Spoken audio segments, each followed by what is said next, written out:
In 2009, a discovery shook the world of archaeology and history. A group of scientists, led by Dr. Hilke Thur of the Austrian Academy of Sciences, announced they had potentially identified the skeleton of Cleopatra's younger sister, Princess Arsinoe IV.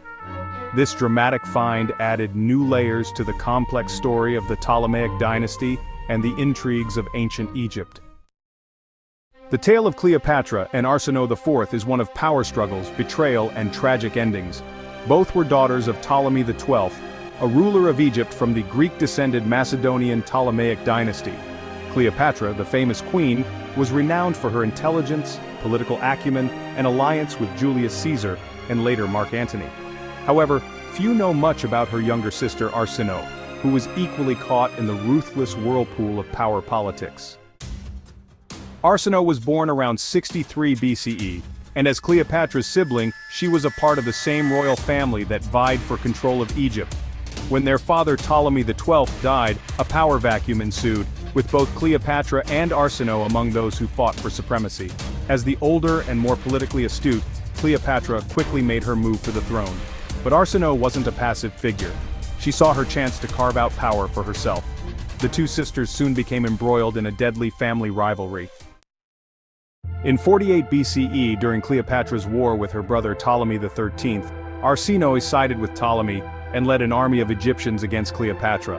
However, Cleopatra had the backing of Julius Caesar, whose military might tip the scales in her favor.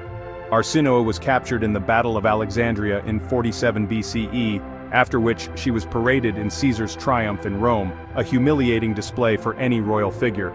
Cleopatra, ever the strategist, saw her younger sister as a potential threat to her own rule. Though Arsinoe was initially spared and sent into exile at the Temple of Artemis in Ephesus, modern-day Turkey, Cleopatra feared that her sister could still rally support and attempt to reclaim power. In 41 BCE, while Cleopatra was in a relationship with Mark Antony, she persuaded him to eliminate her sister. Arsinoe was murdered on the steps of the temple, a sacrilegious act that even in those violent times caused shock and outrage. For centuries, Arsinoe's fate remained a mystery. That is, until the discovery of a skeleton in an ancient tomb in Ephesus sparked speculation that it might belong to Cleopatra's ill-fated sister.